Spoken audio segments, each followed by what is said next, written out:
제가 먼저 읽겠습니다. 너는 다른 수량을 택하고 아론과 그 아들들은 그 수량의 머리 위에 안수할지며 너는 그 수량을 잡고 그것의 피를 가져다가 아론의 오른쪽 귓뿌리와 그의 아들들의 오른쪽 귓뿌리에 바르고 그 오른손 엄지와 오른발 엄지에 바르고 그 피를 제단 주위에 뿌리고 제단 위에 피와 관유를 가져다가 아론과 그의 옷과 그의 아들들과 그의 아들들의 옷에 뿌리라. 그와 그의 옷과 그의 아들들과 그의 아들들의 옷이 거룩하리라. 또 너는 그 수량의 기름과 기름진 꼬리와 그것의 내장에 덮인 기름과 간 위의 컵불과 두 콩팥과 그것들 위의 기름과 오른쪽 넓적다리를 가지라. 이는 위임식의 수량이라. 또 여호와 앞에 있는 무교본 광주리에서 떡 한 개와 기름 바른 과자 한 개와 전병 한 개를 가져다가 그 전부를 아론의 손과 그의 아들들의 손에 주고 그것을 흔들어 여호와 앞에 요제를 삼을지며 너는 그것을 그들의 손에서 가져다가 제단 위에서 번제물을 더하여 불사르라. 이는 여호와 앞에 향기로운 냄새니 곧 여호와께 드리는 화제니라. 너는 아론의 위임식 수량의 가슴을 가져다가 여호와 앞에 흔들어 요제를 삼으라. 이것이 내 분깃이니라.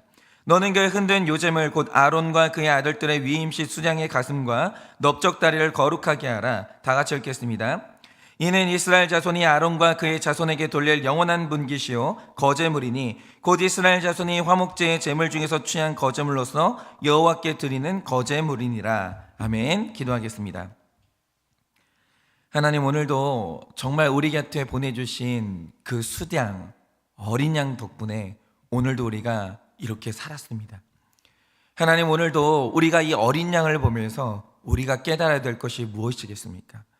나 때문에 죽어가는, 나 때문에 수고하는 그 어린 양이 나에게 주고자 하는 선물이 무엇이겠습니까? 오늘도 그것을 깨닫게 하여 주시고 오늘 하루 그것을 마음에 깊이 간직하여 진짜 나의 삶 가운데 오는 복이 무엇인지, 주님의 은혜가 무엇인지 깨달아 알게 하여 주시옵소서. 믿사오며 살아계신 예수님 이름 받들어 기도드립니다. 아멘.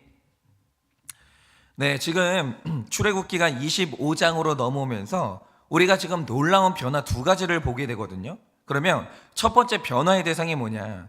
우리가 25장부터 27장까지 성막에 대해서 묵상을 했는데, 사실 우리가 이 성막이라고 부르니까 이게 뭐가 되게 특별한 것처럼 느껴지지만 실제로 이 성막을 보면요, 사막 지역에서 유목민들이 사용했던 일반 천막과 그렇게 다르지는 않습니다.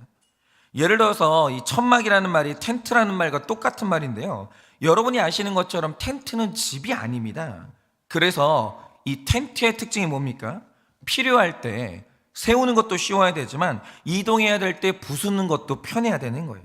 그래서 이 텐트는 특성상 견고하게 세울 수가 없고요, 계속 서 있는 게 아니기 때문에 그 시설에 돈을 투자할 수도 없는 거예요.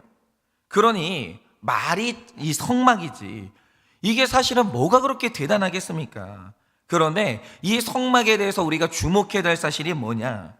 베드로서 1장 13절을 보면 베드로가 우리 몸을 일컬어서 장막이라고 하거든요. 이렇게 기록합니다. 내가 이 장막에 있을 동안에, 다시 말해서 내가 이 몸 안에 있을 동안에 너희를 일깨워 생각나게 함이 옳은 줄로 여기노니 라고 하는데요, 베드로가 말하는 바 우리의 몸이라는 것은 광야 같은 세상 가운데서 잠시 세워졌다가 때가 되면 완전히 무너뜨려야 될 장막이라는 거죠. 텐트라는 겁니다. 그래서 원래 사막의 장막이나 우리의 몸이나 다 무너져야 되는 운명이고, 그래서 인생은 헛된 것인데 출애굽기에서 보게 되는 놀라운 사실이 뭡니까? 이 장막이 성막으로 변했다라는 거예요. 그러면 장막을 성막으로 변하게 하는 가장 중요한 요소가 뭐겠습니까? 이 초라한 공간에 아름다우신 하나님이 임재하시는 거예요. 하나님이 임재하시면 성막이고 임재가 없으면 그냥 장막이 되는 거예요. 여러분, 우리도 마찬가지인데요, 지금 우리의 몸이라는 것은 피부도 머리카락도 시력도 전부 무너지는 중입니다. 여러분은 시간이 지나갈수록 무너지고 있어요. 그래서 사람은 어쩔 수 없이 약해지는 것이고 초라해지는 것인데, 이렇게 장막 같은 우리의 몸이 성전으로 변한다라는 거죠. 반드시 변해요. 그런데 그게 언제입니까? 성령님이 우리 안에 임재하시면 장막 같은 우리의 육신이 성막이 돼요. 이게 우리가 영광스러워지는 거예요. 그래서 장막일 때는요, 그 안에 뭘 집어넣어도 아무 상관이 없습니다. 술 집어넣어도 되고 담배 집어넣어도 되고 그 안에 음란을 집어넣어도 아무 상관이 없어요.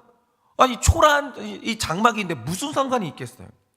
그런데 여러분, 이제 우리는요 장막이 아니라 성막이 됐거든요. 그러므로 성막이 된 우리의 몸 안에는 아무거나 들어올 수가 없는 거예요. 그래서 죄를 편하게 지을 수도 없고요, 술, 담배 같은 이 중독 물질을 편하게 먹을 수도 없는 거예요. 왜요? 우리는 변화됐거든요. 우리는 이제 장막이 아니라 성막이에요. 그게 우리의 변화라는 거죠. 그리고 28장부터 30장이 기록하는 또 하나의 놀라운 변화가 있는데, 바로 그게 죽어야 될 죄인이 제사장이 되는 엄청난 변화를 보고 있는 겁니다. 그런데 우리가 지금까지 묵상한 바, 죄인이 거룩한 제사장으로 변화된다고 할 때 반드시 있어야 되는 일이 뭐겠습니까? 더도 말고 덜도 말고 머리부터 발끝까지 정결해져야 되는 거예요. 그런데 죄인이 자기 죄를 씻고 정결해지는 방법이 뭐겠습니까? 내 죄가 얼마나 심각한지만 알면 돼요. 그 심각함이 있어야 되는 겁니다. 내 죄가 얼마나 심각한지를 알면 저절로 회개하게 되고, 그러면 누구나 다 정결해질 수가 있는 거예요. 그런데 여기에서 중요한 건 이거죠. 여러분, 우리가 그리스도인이 되면 내가 죄인이라는 거 다 배웁니다. 그거 안 배우는 그리스도인은 없어요. 내 죄가 심각하다? 큐티를 듣는 분들은요 지겹게 들었을 겁니다. 그런데 머리로 배운 게 가슴까지 내려올 수 있냐라고 하면 이게 어려운 거예요. 이게 정말 어려워요. 그러니까 제가 우리 성도님들하고 대화를 할 때 정말 자주 듣는 말이 뭐냐면요, 우리 성도님들이요 자기가 죄인인 거 다 알아요. 제가 가끔 여쭤보거든요. 권사님, 집사님, 몇 프로 죄인이세요? 그럼 다들 100% 죄인인 거 다 알아요. 그리고 내가 누군가를 정죄할 자격이 없다? 내 남편, 내 아내, 내 자녀를 정죄할 자격이 없다. 다 압니다. 다 알아요. 정말 우리는요 믿음이 좋아요. 그런데 문제는 뭐냐? 머리로 알거든요.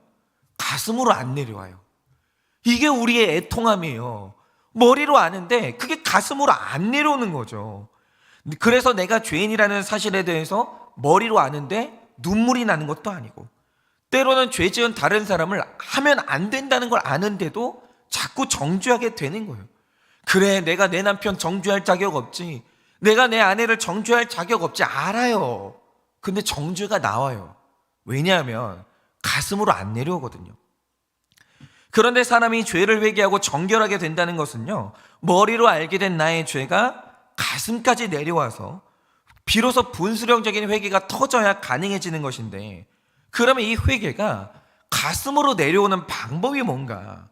제가 성경 말씀을 뚫어져라 이게 묵상하고 목회를 하면서 이런저런 방법을 강구해봐도 방법은 오직 딱 하나밖에 없는데, 그게 뭐냐? 오늘 우리가 그걸 보려고 하는데요.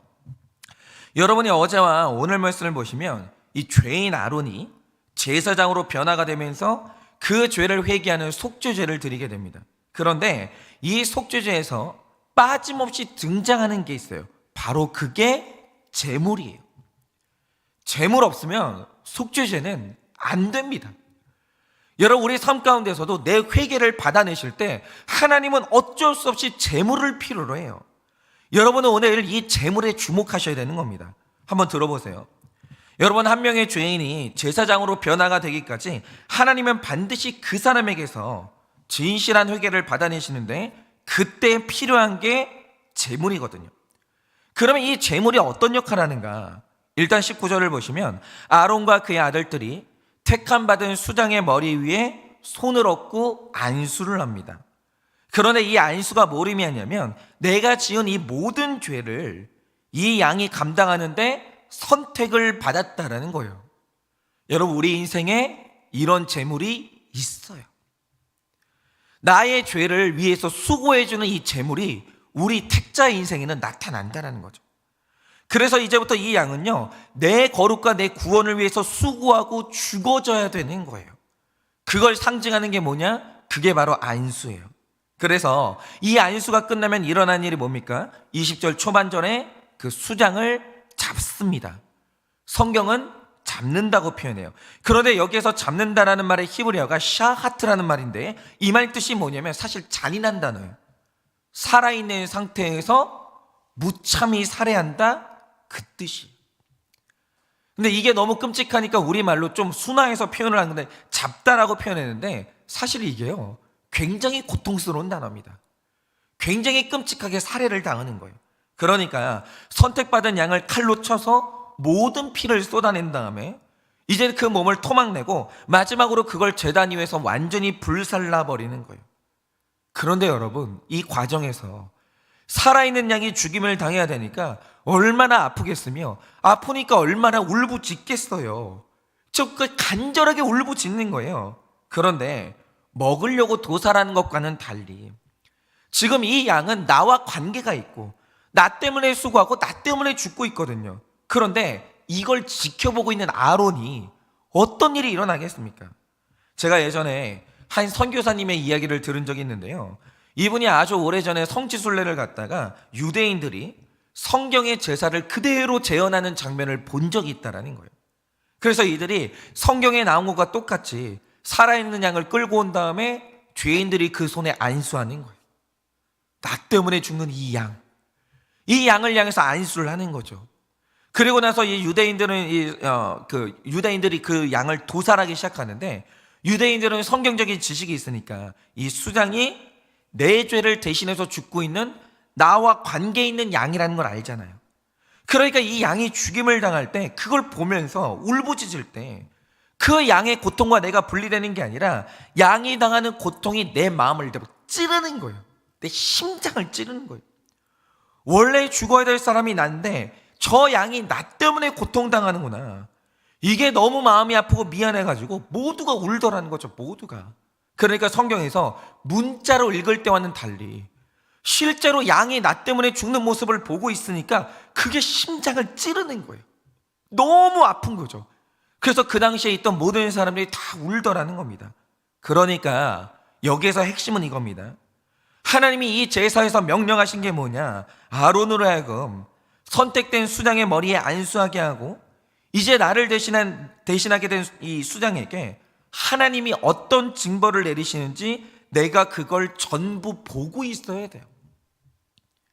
그런데 우리 삶 가운데 나 때문에 고난당하는 이 순양, 내가 그 고통을 지켜봐야 되는 이 재물, 이게 존재한다라는 거예요. 갑자기 어느 날 이 수장에게 칼이 날라와서 그 양의 목을 치고, 그러니까 그 양은 고통에 울부짖으면서 울부짖기 시작하고, 그리고 마침내 숨이 끊어지면 그 몸이 전부 불타가지고 없어지는데, 그런데 아론의 입장에서는요 이게 다 나 때문이거든요. 나 때문인 거예요. 그 믿음이 있는 거예요. 그러니까 이 양의 고통이 내 마음을 찌르고 나도 같이 고통을 당하는 거예요. 여러분, 무릇 제사라는 것은요 아픈 거예요. 아픔이 없는 제사는요 그 잘못된 겁니다. 의미가 없는 거예요. 여러분, 이 모든 제사의 본질이 뭐냐? 그 제사를 지켜보는 사람이 아파야 되는 거예요. 너무나 아파야 되는 거예요. 다시 말해, 오늘 등장하는 이 제물, 수장의 역할이 뭐냐? 이 양 때문에 아론이 살기는 했어요. 그런데 고통은 함께 느끼는 거예요. 고통은 함께 느끼는 거죠. 그러니까 오늘 누군가가 고난당할 때 그 고통이 나의 마음에 전달되는 존재가 있다는 거죠. 그게 나의 제물이에요. 그게 바로 날 위한 제물이라는 거죠. 그게 누굽니까? 내가 아니라 다른 사람이 고통을 당하는데 그걸 보고 있으면 내 가슴이 후벼 파지는 거예요. 그 누굽니까? 여러분의 삶에 그게 누구예요? 부모입니까? 배우자입니까? 자녀입니까? 그게 바로 내 인생에 보내신 하나님의 제물이라는 거예요. 그런데 수장의 죽음이 내 마음에 두려움을 주고 고통을 주니까 그때 아론이 깨닫는 게 뭡니까? 아, 내 죄가 이렇게 심각한 거구나. 내 죄가 사람을 이렇게 고통받게 하는구나. 내가 거룩해지지 않으니까 내 어린 양이 고통받는구나. 이걸 깨닫게 되면서 비로소 그 고통 때문에 불수령적인 회개로 나아가게 되는 거예요. 그런데 여러분, 바로 이 지점이 택자와 불택자를 구분하는 가장 핵심적인 사안인데, 여러분 신약으로 가면 나 때문에 죽어야 되는 이 양이 예수 그리스도라는 게 밝혀집니다. 그런데 예수님이 십자가에서 죽으셨다는 사실은요 거의 지구상 모든 사람들이 다 알아요. 이거 모르는 사람은 거의 없어요. 선교가 진행됐기 때문에. 그런데 그 중에서 택자가 누구냐? 예수님의 십자가의 죽음이 나 때문인 게 깨달아지면서 이 십자가 죽음이 내 마음을 찌르고 같이 고통받는 사람이 있다는 거죠. 예수님이 나를 위한 어린 양이 되는 사람이 있어요. 그 고통이 전달되는 사람이 있다는 거죠. 그 사람만 택자예요. 예수님이 죽으실 때 그게 나의 제물이 되지 못하고 어떤 아픔도 느껴지지 않는 사람이 있어요. 그거는 여러분 택자가 아니에요. 여러분 택자가 되냐 안 되냐 그 핵심에 있는 게 뭐냐? 고통이에요. 고통이 있어야 되는 거예요. 그러니까 제가 지금부터 드리는 말씀이 뭐냐? 그리스도인들이 어렸을 때부터 성경을 배우면 내가 죄인이라는 건요 머리로 다 알아요. 아니 그걸 부인하는 사람이 누가 있습니까? 아무도 없어요. 그런데 우리가 분수령적인 회개를 함에 있어서 마지막 걸림돌이 뭡니까? 머리로 하는 지식이 가슴으로 안 내려와요. 그게 문제인 거예요. 그런데 나의 회개가 비로소 가슴을 치면서 눈물이 나게 만들고 겸손하게 무릎 꿇게 하는 그 유일한 방법이 딱 하나인데 그게 뭐냐? 내 가슴을 후벼 파는 재물의 고통, 이 수장의 고통이 있어야 되는 거예요. 여러분 제가 지금 저희 교회에 제가 너무 사랑하고 아끼는 부부가 있는데 이 부부 중에 한 분이 굉장히 큰 죄로 넘어지셨습니다. 그래서 이 가정이 너무 큰 고난의 파도를 넘고 있는데 제가 이 가정을 돌보고 있는 가운데서 너무 감사한 고백을 듣게 된 거예요. 그게 뭐냐? 이 죄로 넘어진 지체가 고백하길 나는 어릴 때부터 가정 형편도 무난했고 공부도 잘했기 때문에 사실상 부족한 게 없었대요. 그런데 이분 인생에서 딱 하나 없었던 게 뭐냐? 지금 생각해보면 어릴 때부터 죄를 지었다는 거니까 말도 안 되는 죄를 지었다는 거죠. 그런데 내가 죄를 짓고 돌아오잖아요. 그게 얼마나 심각한지 말해주는 사람이 아무도 없었대요. 아무도. 그게 비극인 거예요. 여러분 내가 심각한 죄를 짓고 돌아오는데 이게 얼마나 심각한지 알려주는 사람이 없다는 거, 그건 일종의 저주예요. 여러분 얼마나 그게 슬픕니까? 그러니까 이분은요 어릴 때 죄를 짓고 고통받아 본 적이 없는 거예요. 아 애가 어릴 때 그럴 수도 있지. 다 그러고 지나가는 거예요. 고통이 없는 거죠. 그런데 죄를 짓고도 고통이 없으니까 그러니 일어난 일이 뭐겠습니까? 죄를 반복해서 짓게 되는 거예요. 왜? 안 아프잖아요. 안 아프니까 반복하게 되는 거죠. 그런데 이렇게 죄 가운데 살던 중에 사랑하는 사람을 통해서 하나님을 알게 됐고 그러다가 거룩을 말하는 공동체 와서 거룩이 뭔지를 배우고 죄가 뭔지를 배우게 됐어요. 배운 건 좋아요. 그런데 여러분 평생 죄가 내 가운데 임박혀서 죄 가운데 살다가 여러분 교회를 몇 년 다닌다고 그 습관이 없어지겠습니까? 그럴 수는 없습니다. 이제 이분이 하나님을 믿게 됐으니까 내가 하는 행동이 죄라는 것도 알고 그러면 안 된다는 것도 알아요. 제가 얼마나 애타게 말을 했는지 모릅니다. 다 알아요. 그런데 여전히 아픔이 없으니까 죄가 안 끊어졌던 거예요. 여러분 인생에 고통이 없다는 건요 이렇게 무서운 일인 거예요. 죄를 짓는데 고통이 없으니까 끊고 싶은데 못 끊어요. 그런데 그러던 어느 날 이 지체를 사랑하시는 하나님께서 그동안의 모든 죄를 전부 드러나게 하시고 결국 무서운 징계를 받게 하셨습니다. 그런데 여기에서 중요한 사실은 뭐냐? 이분이 총각 때 죄를 지을 때는 그것 때문에 만약에 벌을 받아도 나 혼자 감당하잖아요. 그러니까 누군가한테 피해를 안 주면요 별로 고통이 안 됩니다. 감당하고 말하는데 이분이 결혼을 하고 식구가 생기니까 어떤 일이 일어났냐? 이게 나 때문에 보내신 하나님의 재물인데 내가 죄를 지으니까요 나 혼자 고통받는 게 아니라 온 가족이 칼로 치는 것 같은 고통을 같이 당하고 있는 거예요. 뒹구는 거예요. 고통스러워가지고. 그런데 내가 벌을 받는 건 감당을 하겠는데 어린 양 같은 내가 사랑하는 내 식구들이 나 때문에 고통당하는 모습을 보니까 그게요 너무너무 비참하다라는 거예요. 너무 힘들더라는 거예요.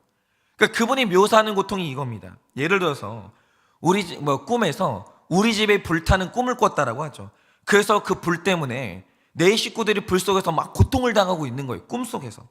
그러다가 꿈에서 딱 깼다고 하죠. 그럼 사람들이 이게 어떠냐면 잠시는 꿈과 현실이 구분이 안 돼가지고 가슴이 막 두근두근두근 하는 거예요.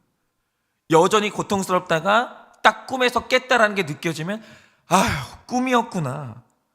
그러면서 모든 고통이 싹 사라지는 순간이 와요. 꿈은 그래요. 그런데 지금 이분의 이 상황이 뭐냐? 자고 일어났는데 악몽이고 싶은데 이 악몽이 깨지를 않는 거예요. 이 악몽이 현실 속에서 계속되는 거예요. 너무 고통스러운 거예요. 그러니까 내가 저지른 죄의 대가는 엄청난데 그것을 나 혼자 감당하면 그럴 수 있겠어요. 그런데 내가 저지른 죄 때문에 내가 너무나 사랑하는 나의 어린 양, 내 식구가 함께 고통 속에 뒹굴고 있으니까 그걸 볼 때 온 세상의 고통이 내 심장으로 몰려오면서 심장을 칼로 찌르는 거예요. 너무 아픈 거예요. 너무. 그런데 이분이 하시는 말씀이 뭐냐? 내가 살면서 죄를 짓고 이런 고통을 느껴본 게 처음이라는 거예요. 너무 힘들대요. 너무. 그러니까 일어나는 일이 뭐냐? 그전에는 아내가 그렇게 큐티하라고 해도 즐겁게 하지를 못했는데 이제 내가 살기 위해서는 큐티를 하게 되고, 먼저 기도하자는 말이 나오고, 가장 중요한 건요, 죄가 끊어지면서 이제야 하나님의 마음이 느껴진다는 거예요. 내가 죄를 짓고 있을 때 이게 얼마나 심각한 일인지, 하나님이 얼마나 고통을 느끼셨을까, 왜 죄인은 지옥으로 가야 되는 건지 이걸 절절히 느껴진다는 거예요. 머리로 알고 있던 게 가슴으로 드디어 내려온 거예요. 이게 드디어 가슴을 친 거예요. 그런데 이 모든 게 깨달아지기까지 그냥은 안 되고요, 내 가슴을 찔러 아프게 해주는 재물의 고통이 있어야 되는 거예요. 여러분, 나의 삶 가운데 나의 이 구원은요, 나 혼자 이루는 게 아니에요. 재물이 있어야 돼요. 나 때문에 수고하고 나 때문에 고통받는 어린 양 예수님이 있어야 되고요, 그것만으로는 안 되고 내 곁에 내가 사랑하는 그 재물이 있어야 돼요. 그게 있어야 이 모든 게 가능해지는 겁니다. 그런데 이게 말만 들어도 얼마나 힘들어요. 그러니 제가 성경을 묵상하고 목회를 할 때마다 고통 말고, 이 재물의 고통 말고 죄에 대한 지식이 가슴으로 내려오는 다른 방법은 없을까? 열심히 찾아봤거든요. 그런데 없어요. 다른 방법이 없어요. 재물이 고통을 안 당하고 내가 구원받는 방법이 있냐? 그런 게 없어요. 없습니다. 최소한 저를 보면요, 다른 방법이 없더라고요. 예를 들어서 저도 자존적인 교만이 있기 때문에 아주 작은 불꽃만 튀어도 교만의 불이 다시 붙어요. 그게 저를 너무 힘들게 해요. 여러분이 보실 때 뭐 그럴 만한 불꽃도 없어 보이겠지만 작은 칭찬, 작은 성과, 작은 성장만 있어도 확 교만해지는 게 그게 저라는 거죠. 그러니까 사람이 너무 가벼운 거예요. 그런데 내 마음에 교만이 생기는 순간 내가 그걸 모르냐? 알아요. 기가 막히게도 압니다. 그래서 교만한 마음이 올라오면요, 위기감을 느껴요. 이러면 안 되는데, 왜 내 입에서 이렇게 교만한 말이 나오나? 이러면 큰일 나는데 왜 내 태도가 이렇게 교만한가? 안 되는데, 진짜 이러면 안 되는데. 여러분, 제가요, 스스로를 얼마나 다그치는지 모릅니다. 그런데 문제는 뭐냐? 교만하면 안 된다는 걸 머리로 아는데 그게 가슴으로 안 내려와요. 이게 미치겠는 거예요. 안 내려와요. 그런데 이게 가슴으로 안 내려올 때쯤 일어난 일이 뭐냐? 아까 말씀드린 그 지체의 일처럼 내 재물이 등장해요. 내 마음을 찌르는 나의 재물, 내가 너무나 사랑하는 수장이 하나가 나타나는데, 내가 교만해질 때쯤 성도님들이 고난당해요. 내가 교만해지면 또 한 명의 성도님이 죄로 넘어지고, 그걸 보고 있으면 제 심장이 막 찔리거든요. 너무 아파요. 그러면 그걸 보고 있으면 저는 딱 알겠는 게 뭐냐면, 내가 넘어지니까 우리 성도님들이 고통당하고 있구나. 우리 성도님들이 재물이 되어서 칼로 찌르는 고통을 당하고 있구나. 이게 인정이 돼요. 그걸 알겠는 거예요. 이게 저 때문에는 걸 알겠는 거예요. 그런데 저는 왜 그렇게 미련한지를 모르겠는데요, 이렇게 나의 재물의 고통이 제 마음을 찔러서 피가 나야 그때서야 하나님 앞에 엎드러지면서 교만에 대한 절절한 회개가 그때서야 나오는 거예요. 그리고 그렇게 다짐해도 안 되던 겸손이요, 저절로 되는 거예요. 재물이 고통을 당해요. 여러분, 성경을 보면 나병이라는 병이 나오는데요, 여러분이 잘 알고 계시듯이 이 병의 저주가 뭡니까? 분명히 이 병이 나를 죽이고 있거든요. 그런데 문제는 이 병에 고통이 없어요. 이게 나병의 무서움이에요. 나병은요, 심각한 병인데 고통이 없어요. 그러니까 내가 이 병 때문에 죽어가고 있는데도 심각한 줄을 모르고 내 몸에 마디마디가 떨어져 나가고 있는데 그거를 몰라요. 내가 죽어가고 있는데. 여러분, 성경은요, 고통을 못 느끼는 이 나병을 최고의 저주라고 규정합니다. 병 자체가 심각한 게 아니에요. 고통이 없다는 게 저주인 거예요. 그런데 마태복음 8장을 보면 한 나병 환자가 예수님을 만나서 깨끗함을 받아요. 그래서 너무나 기뻐하고 있는데 마태복음 8장 4절에서 예수님이 이런 명령을 하십니다. 예수께서 이르시되 삼가 아무에게도 이르지 말고 다만 가서 제사장에게 너의 회복된 몸을 보여줘라, 이렇게 말씀하세요. 그러니까 이 나병 환자가 얼마나 좋은지 추정하기로 신나게 뛰어갔을 거 아닙니까? 좋은 일이 있으면 우리 빨리 뛰잖아요. 제사장에게 내가 나았다는 걸 인정받으면 가족들 만날 수 있는 거예요.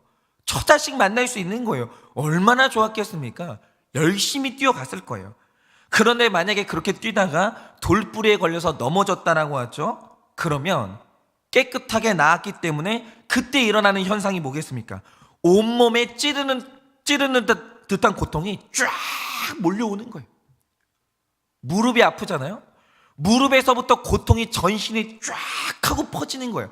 그전에는 이 고통이 없었거든요. 그런데 회복이 되니까 그때 제일 먼저 회복되는 게 뭐냐? 고통이 곧바로 회복이 되는 거예요. 곧바로. 여러분 보세요. 나병에 걸려서 죽어갈 때는 그 어떤 고통도 느낄 수가 없었거든요. 그런데 나병에서 구원을 받으니까 제일 먼저 회복되는 게 뭐냐? 고통이 회복돼요. 그런데 여러분, 나병 환자가 고통을 느끼면서 불평했겠습니까? 감사했겠습니까? 저는 감사했다고 확신합니다. 왜요? 내가 느끼는 고통이 내가 완치됐다는 증거거든요. 여러분, 마찬가지로 이 세상에서 가장 무서운 저주가 뭔지 아십니까? 죄를 지었는데 아픔이 없는 거예요. 그건 저주예요. 그건 저주예요. 바로 그게 영적인 나병인데, 죄를 짓고도 고통이 느껴지지 않으면 목사 아니라 목사 할아버지라도 죄를 안 지을 방법이 없고 분수령적인 회개가 불가능한 거예요. 그런데 하나님이 한 사람을 영적으로 구원한다고 할 때 제일 먼저 회복되는 게 뭔지 아십니까? 죄를 지었는데 전신의 고통이 짜르르 흐르는 거예요. 온몸의 고통으로 뒹굴게 되는 거예요. 근데 그게 뭐냐? 그게 회복이라는 거죠. 그게 내가 구원받았다는 움직일 수 없는 증거예요. 고통이 느껴지는 거. 그래서 고난은 축복이고 고난당하는 것이 내게 유익인 거예요. 그리고 제가 앞에서 말씀드린 그 지체가 내 죄에 대한 결론으로 고통을 느끼고 있는데 이 형제는 지금 팔복을 받은 거예요. 저주를 받은 게 아니라 팔복을 받았다라는 거죠. 그러니 여러분, 우리 삶 가운데 내가 죄 때문에 당하는 이 고통이 있거든요. 그거 함부로 없애시면 안 됩니다. 누군가 고통을 당하고 있을 때 인간이 개입해가지고 그 고통을 함부로 없애시면 안 되는 거예요. 여러분, 우리는요, 고통으로 나를 채워야 돼요. 그래야 가능해지는 거룩이 있고 그래야 가능해지는 성결이 있다라는 거예요. 안 그러면 죄인은 제사장이 될 수가 없어요. 고통은 있어야 돼요. 고통이 아프죠. 만약에 제 딸이 고통당한다, 그 고통 때문에 뒹굴고 있다, 제 가슴 찢어지겠죠. 그러나 그 고통이 차지 않는 한 제 딸도 제사장이 될 수가 없는 거예요. 여러분, 그러니 오늘 하루를 살아가실 때 죄를 지을 때마다 고통이 느껴지는 팔복을 반드시 받으시기를 바랍니다. 그래서 오늘 하루 죄를 완전히 끊어내시고 정결하게 되어서 우리 모두가 다 제사장으로 일어서는 하루 되시기를 예수님의 이름으로 축원합니다. 기도하고 축도함으로 마치겠습니다. 기도하겠습니다. 하나님, 이 세상에서 제일 큰 저주가 무엇입니까? 죄를 짓는데도 평안하고 즐거운 것입니다. 그것은 주님 저주받은 것입니다. 그런데 주님, 우리가 오늘 구원받았고 우리가 오늘 영적으로 회복됐다는 강력한 증거가 무엇입니까? 죄를 짓고 넘어지자마자 온몸의 전신의 심장에 고통이 느껴지는 것입니다. 하나님, 바로 그것이 움직일 수 없는 구원의 증거인 것입니다. 하나님, 그러니 오늘 하루 우리가 죄를 지을 때마다 고통이 느껴지는 팔복을 받게 하여 주시고, 그 고통으로 말미암아 우리 모두가 죄인에서 제사장으로 변화될 수 있도록 주님이 은혜를 허락하여 주시옵소서. 이 고통이 주님의 사랑임을 깨닫게 하여 주시옵소서. 지금은 우리 주 예수 그리스도의 은혜와 하나님 아버지의 그 크신 사랑과 성령님의 위로하시고 교통하여 주시는 그 역사하심이 죄를 짓고 느껴지는 이 고통 가운데서 감사하기를 원하고 제사장으로 변하기를 원하는 우리 모든 성도님들의 머리 위에 지금으로부터 영원 무궁토록 함께 있을지어다. 아멘.